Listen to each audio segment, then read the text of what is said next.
Olá pessoal, tudo bem? Eu sou o Lucas e hoje eu tenho uma convidada especial aqui, a Patrícia, que veio falar sobre uma data muito especial, que é o Dia Nacional do Sommelier. Seja bem-vinda! Obrigada!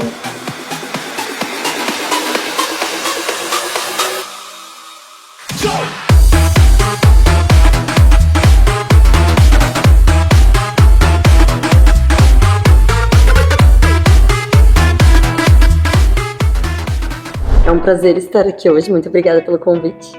Então, para nós é um prazer ter um tempinho teu na tua agenda, né? Pra gente falar de uma bebida tão especial e uma data muito especial que gera muita curiosidade. Mas, Paty, eu acho que antes da gente falar sobre a profissão sommelier, né? Que é uma profissão tão falada, mas ainda pouco explorada, a gente tem muito ainda do que desbravar. Eu queria entender um pouquinho sobre como tu chegou no mundo do vinho, como que despertou essa paixão pelo mundo do vinho para que tu se tornasse uma sommelier de fato.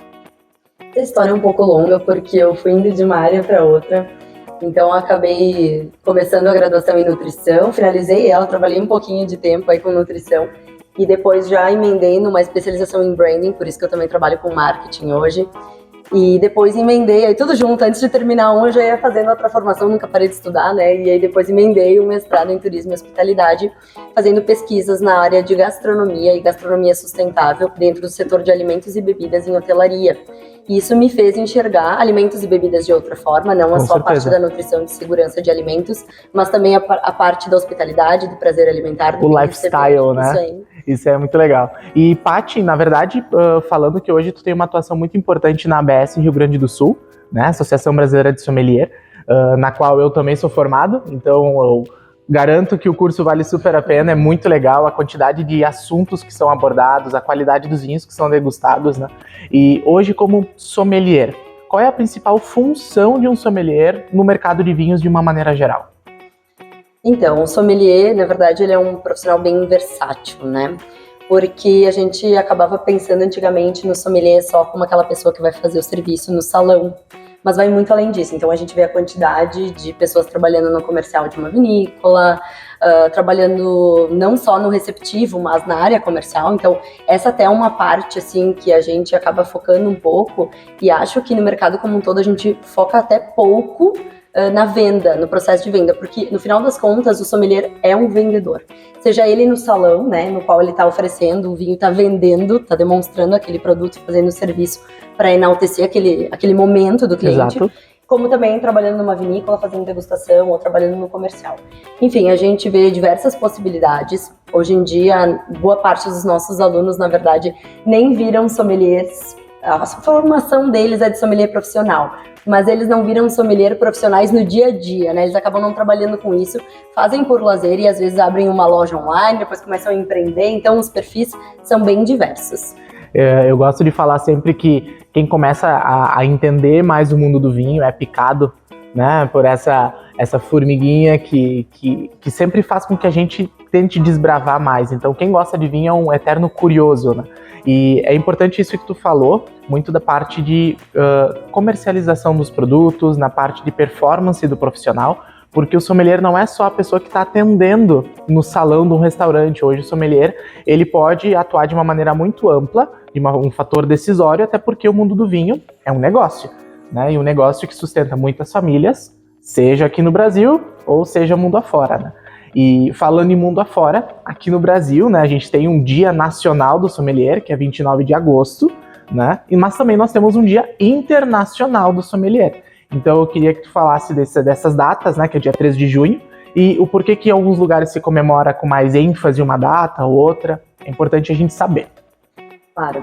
No Brasil, a gente comemora a data de 29 de agosto por causa da lei instaurada sobre a profissão de sommelier nessa data. Então, em comemoração ao Dia do Sommelier, a gente acaba linkando a essa conquista que a gente teve, né, que é a lei da regulamentação dessa profissão. Agora, a data do dia 3 de junho acaba sendo comemorada por causa de uma questão internacional em que teve a fundação da ASI, da Associação Internacional de Sommelierie.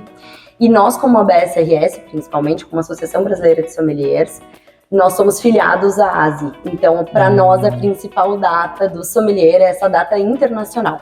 Tanto que a gente faz eventos nessa data, a gente fez aí em junho desse ano, né, a jornada de sommelier, o concurso do melhor sommelier do Rio Grande do Sul, tradicionalmente porque somos filiados à ASE. Ah, que legal. Então, a gente percebe que o mundo do vinho, embora seja gigantesco, ele é ao mesmo tempo muito pequeno, né? Chega uma hora ou outra que a gente acaba se cruzando, a gente acaba conhecendo as peças e as pessoas que trabalham no setor. E é interessante também, eu acho que por curiosidade, a gente entender como que surgiu o projeto da ABS Rio Grande do Sul. Porque a ABS, a nível Brasil, já é uma instituição consagrada de muitos anos, né? E esse projeto no Rio Grande do Sul é relativamente novo, se a gente compara com São Paulo, por exemplo, né? Mas é um projeto que deu muito certo em curto prazo. Então, como que surgiu isso? Acho que tu acompanha desde o início do projeto, né? Como que foi esse desafio?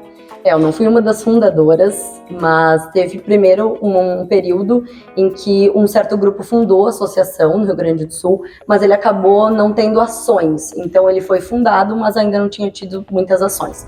Depois ali por 2015, 2016, a gente tem o primeiro curso de sommelier, em que a gente tem boa parte da diretoria que tem hoje, foram os que fundaram lá em 2015 e fizeram parte da primeira turma de sommeliers formados no Rio Grande do Sul, em que os professores de São Paulo vinham fazer essa formação. Até eu fazer a minha formação de sommelier, vinham professores de São Paulo ainda, a gente tinha Não tinham professores que ficavam aqui fixos ou eram da região? Na verdade, a gente até tinha, mas por um procedimento a gente sempre faz, pra gente poder ministrar uma aula na ABS, a gente sempre faz um processo de homologação de cada disciplina. Então esses professores do Rio Grande do Sul tiveram que fazer o curso da Associação Brasileira de Sommelier, por mais que entendessem já muito de vinhos, e ir para São Paulo fazer a homologação de cada disciplina que eles iam ministrar. Então, aos poucos, isso foi mudando até que todos os professores conseguissem dar conta, então, de todas essas disciplinas, de todas essas aulas que a gente tem na formação. E hoje a gente consegue ministrar totalmente por aqui, mas, claro, fazemos parte da ABS Brasil como um todo e somos uma das maiores do Brasil, né, junto aí com São Paulo e Rio de Janeiro.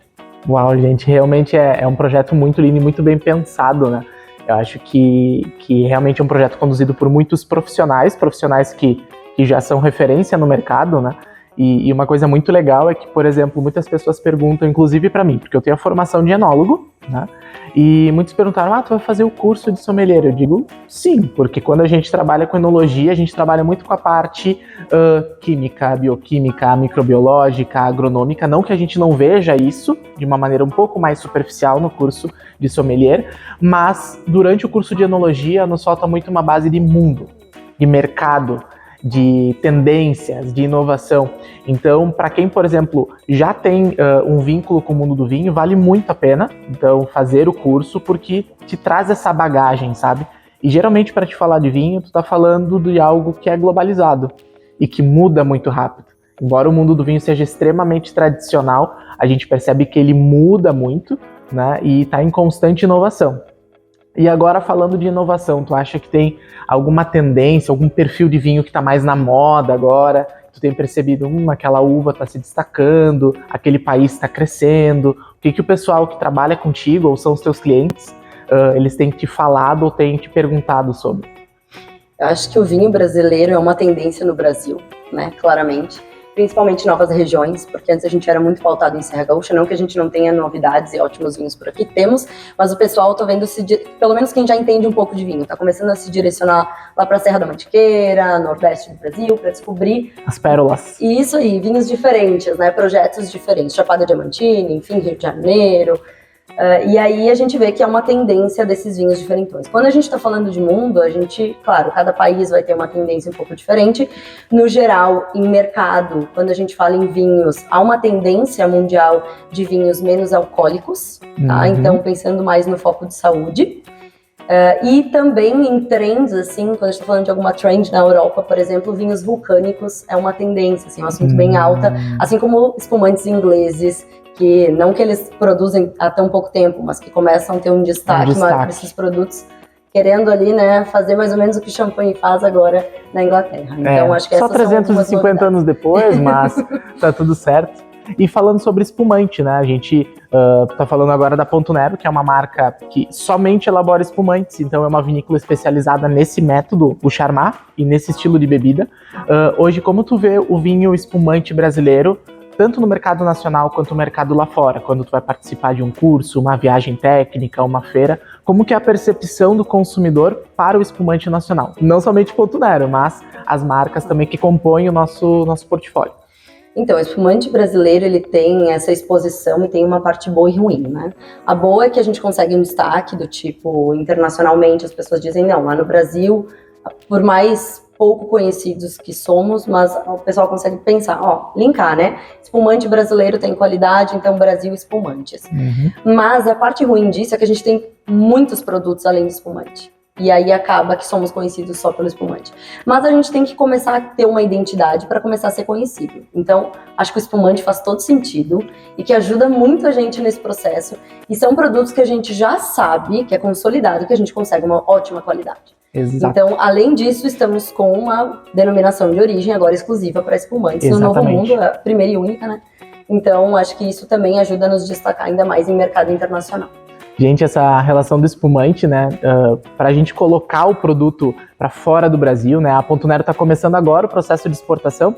Ano passado a gente fez a primeira exportação para a Inglaterra, né, e nós estamos prospectando, já temos agora na Dinamarca também, a gente está crescendo para outros países, né. Como tu falou, o Brasil ainda é pouco conhecido como um país produtor. Se a gente compara com outros países, o nosso volume ainda é pouco, né, mas a gente precisa ter algumas bandeiras, né. E o espumante, desde o mais básico, mais simples, mais jovem, até os grandes espumantes brasileiros, eles entregam muito o que é o investimento que a pessoa faz por eles. Então eu acredito também que é muito bom a gente ter essa bandeira, ter esse produto que posiciona, mas é importante a gente também explorar essas regiões, uvas, denominações que estão surgindo, né? Porque o Brasil tem muito o que mostrar e está só começando. E uma coisa que eu sempre falo é que 15, 20 anos para a nossa vida é muito tempo, mas para o mundo do vinho não é nada, né? Então a gente sempre tem que pensar no agora, mas pensar também como que vai ser o futuro dessa região, com mudança de tendências, mudança de aquecimento global, características de solo, clima, novas regiões surgindo, né? Então tem muita novidade surgindo. Esse ano também a gente vai ter 2 lançamentos que tu vai receber em primeira mão, né, Renata? Renata tá aqui nos bastidores, né? Então a gente tá pensando sempre em facilitar a vida do consumidor também. E quando a gente fala de consumidor de vinho no Brasil, tu percebe que ele tem algum estilo de vinho que ele gosta mais, aí não falando de tendência, falando de consumidor de vinho brasileiro, o mais tradicional, que consome vinho há mais tempo. Tem um estilo de consumidor que tu vê assim, olha, esse aqui representa bem o consumidor de vinho nacional? Olha, daí eu acho que o consumidor de vinho nacional, nós que estamos na área técnica, no back aí do mundo dos vinhos, a gente tem uma percepção um pouquinho diferente da maior parte do mercado, porque a gente não é acostumado a trabalhar, né, a gente que estuda mais de forma técnica, vinho de mesa, vinho suave, essa é a cara do Brasil. O pessoal começa a tomar o moscatel e aí vai para o espumante Brut, Nature, né? Então eu acho que assim, a gente ainda tem que focar que o paladar brasileiro, ele é de um vinho mais doce, um vinho mais simples no geral.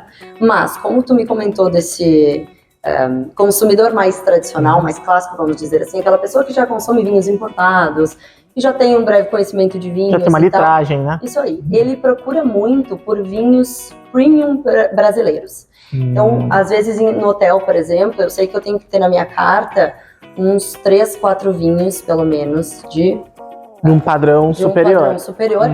Porque às vezes eles mesmo querem falar para o grupo de amigos, não, tem vinhos interessantes no Brasil. Então me traz, eu preciso ter na carta, porque senão, né, eu tô acabando com o meu próprio país, né, não tô conseguindo mostrar um produto de qualidade porque eu não tenho, não porque não existe no Brasil, mas porque eu não tenho na minha carta. Exato. Então eu vejo, assim, muito de querer fazer comparação, fazer um flight naqueles perfis, assim. Então a gente vê o pessoal abrindo um pouco a mente, claro. Às vezes é um perfil de vinho com passagem por madeira, um pouquinho mais antigo, né? Ou de um DO Vale dos Vinhedos, que se sabe que é uma região um pouquinho mais consagrada, no Merlot. Então às vezes vai um pouquinho para essa linha tradicional. É meio 8 ou 80, assim. Tu pega um consumidor que que é um iniciado, né? Que pode até consumir vinho há um certo tempo, mas são aqueles vinhos de mesa, mais básicos, mais simples, né? E que tem um espaço, obviamente, para eles, porque é um negócio. E também tem aquele consumidor um pouco mais tradicional, que geralmente começa pelo importado, e depois ele dá a chance para o vinho nacional. E hoje a gente pode dizer que tanto os vinhos tranquilos, né, os vinhos sem gás, quanto os espumantes nacionais, eles estão páreo né? A gente consegue essa entrega do produto versus ao importado. Paty, então eu queria muito agradecer o teu tempo, esse bate-papo muito breve, mas muito gostoso, né? Pra gente comemorar o Dia Nacional do Sommelier e convidar as pessoas que não tenham medo do mundo do vinho. Se gosta muito do assunto e quer entender mais, faça o curso de sommelier também, seja para entender mais sobre o assunto, né? Seja também para talvez atuar, porque não no mercado, é um mercado que está em ampla Às vezes o pessoal faz expansão, transição né? de carreira, né? A gente tem muito médico, advogado, Muito, total. que quer estudar vinhos para, quem sabe, um dia na minha aposentadoria, ou quem sabe um dia eu decido empreender nesse ramo também. Por que não? Então, a maior parte hoje até dos nossos alunos acabam fazendo por lazer e depois começam a empreender ou a entrar nesse mundo aos poucos. Vira um segundo negócio, acaba virando o primeiro, né? E o mais legal de tudo, que desse mundo do vinho, é que a gente encontra muitas pessoas legais. Eu, quando fiz o curso de sommelier, também trouxe amigos da vida, né? Então, pra vida, a gente tem momentos, sempre que a gente se encontra também. Vários moram em outras cidades, mas a gente consegue sair para jantar junto. Quando um viaja, a gente vai fazer visita um pro outro. A gente tenta se reunir nas feiras também. Esse curso então, marca muito incrível, a vida né? das pessoas. A gente Total. nota, assim, que todo mundo muda depois da formação de sommelier da BS Total. RS. Então, convido a todos aí para conhecerem a BS RS nas redes sociais, abs.rs. E a gente tem os cursos de sommelier, de master, às vezes a gente faz algum temático, daqui uns dias a gente vai abrir aí uma turma de harmonização. Então, teremos uma experiência presencial na Serra Gaúcha de harmonização. E, então, a gente está sempre trazendo novidades e eventos também no mundo dos vinhos, para que todo mundo possa aprender um pouco mais. Então, a gente vive produzindo conteúdo ao redor disso. Para beber melhor. Isso aí. Então, tchim, saúde. Saúde.